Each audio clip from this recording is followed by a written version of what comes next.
a unique opportunity for anime and manga fans. If you're a One Piece fan, I'm sure you'd love to draw your favorite characters. Now you can get 2 amazing books for free. The first book will teach you drawing techniques, and the second one will show you how to create art directly on your phone without even needing to draw. You'll be able to create stunning virtual artwork just like the one on your screen right now. Both books are completely free if you act fast and click the link in the description. Don't waste time. This is a one-of-a-kind opportunity.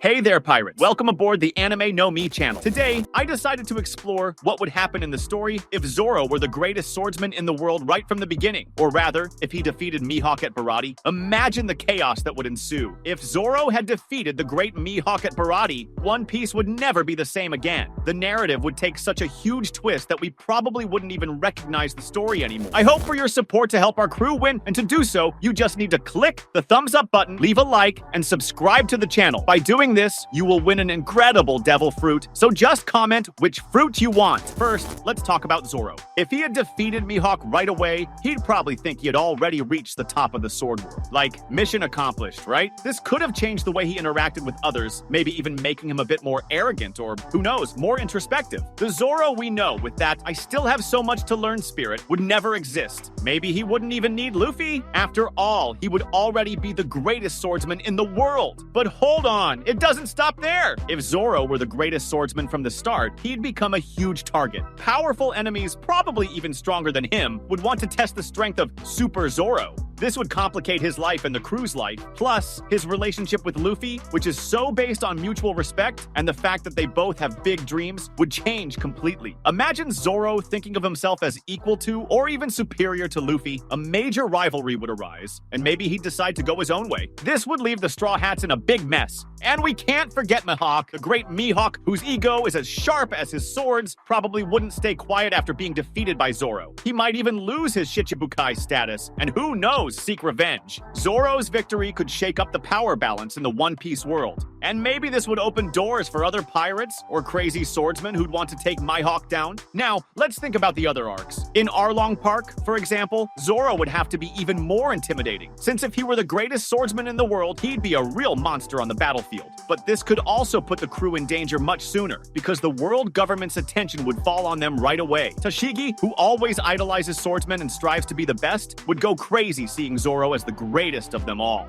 She might see him as a serious rival, and this tension would only increase throughout the series. Maybe even battles would break out between the two. And the following arcs? In Alabasta, Zoro would have a huge fight against Mr. One, and the impact of this battle would be much smaller if he were already the greatest swordsman. In Skypiea, he'd already have the respect of everyone, which would take some of the thrill out of his victories. Zoro's gradual evolution would be compromised. He'd kind of skip the coolest part of the journey, which is seeing his real growth. Now, a very important point, Zoro's training with Mihawk during the time skip. If he had defeated Mihawk before, what would that do to his motivation? Zoro probably wouldn't feel the same drive to train, which would leave him at a disadvantage against the New World's enemies, who are much stronger without relying on swords. Zoro wouldn't learn Haki, and that would be dangerous. On the other hand, he could learn Haki from Luffy, and that might be enough. Not to mention, since he'd already become the greatest, maybe he'd distance himself from the other Straw Hats, who still have their own goals to achieve. And Marineford? Oh, my friend, Zoro at the epicenter of the battle against Akainu, Kizaru, and company? He'd already be so powerful that he might even be the true leader of the Straw Hats, putting Luffy in second place. This would create tension, especially with Sanji, who already has that rivalry with Zoro. It would be a huge mess, no doubt. After the great Marineford battle, the world of One Piece enters a new era. New pirates,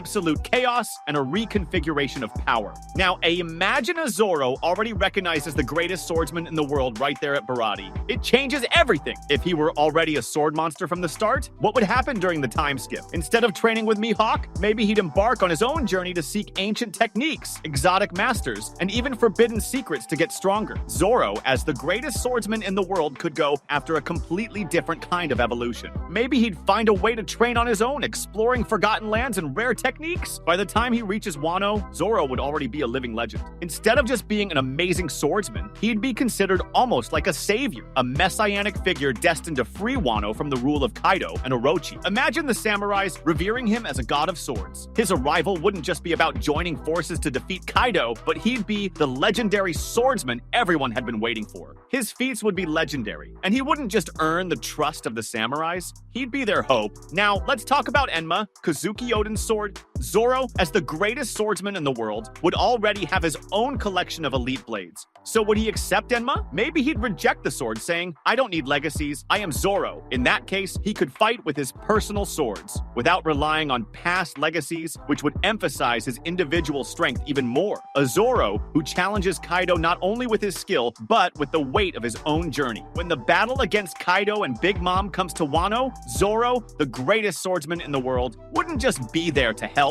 He could be one of the greatest fighters in the Alliance, facing Kaido head-on as if it were a duel between gods. With his strength and skill, he might even be able to injure Kaido in a more impressive way, proving that he's not just a good swordsman, but someone capable of leaving his mark in Wano's history. Zoro's presence would have an emotional impact on the Allied forces. He could inspire the samurais to fight harder, because now it wasn't just about defeating an emperor. It was about following someone whose strength and determination surpassed any known limits. He wouldn't just be a warrior, he'd be a leader. The dynamic between Zoro and Luffy would also change in Wano. If Zoro were already the greatest swordsman in the world, Luffy would see Zoro not only as his best friend and second in command, but as a true equal. The respect between the two would be even more tangible, as both would be great dreamers with enormous goals. And Zoro, being a living legend, could even inspire Luffy to become even more determined in his quest to be the Pirate King. This relationship would still be the foundation of the crew, but with an even stronger mutual respect.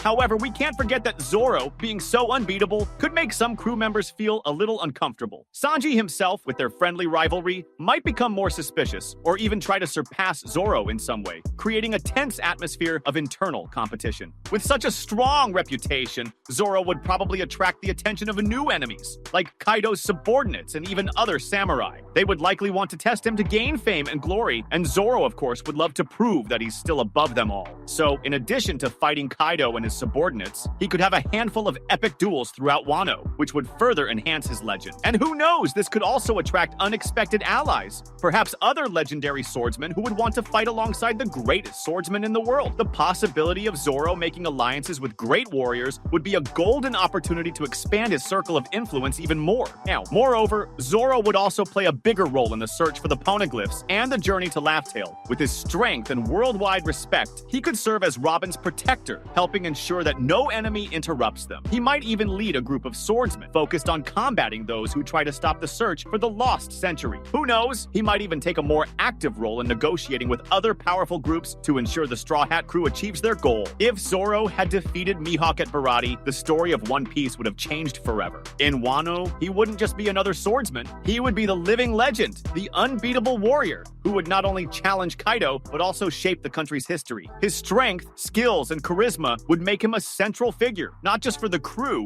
but for the future of the world of One Piece. This would make the events of Wano even more epic, with him not just being an elite warrior, but a leader, a legend, a true force to be recognized by all. But, of course, this powerful Zoro would also face new challenges, tensions within the crew, new enemies, and even questions about the very purpose of his power. The narrative would be filled with both internal and external conflicts, making this alternative version of the greatest swordsman in the world even more fascinating. Now tell me, what do you think would happen? That was today's content. We hope you liked it and want to share your opinion on the subject. Don't forget to share the video, give it a thumbs up, and I'll see you in the next video. Take care and stay amazing.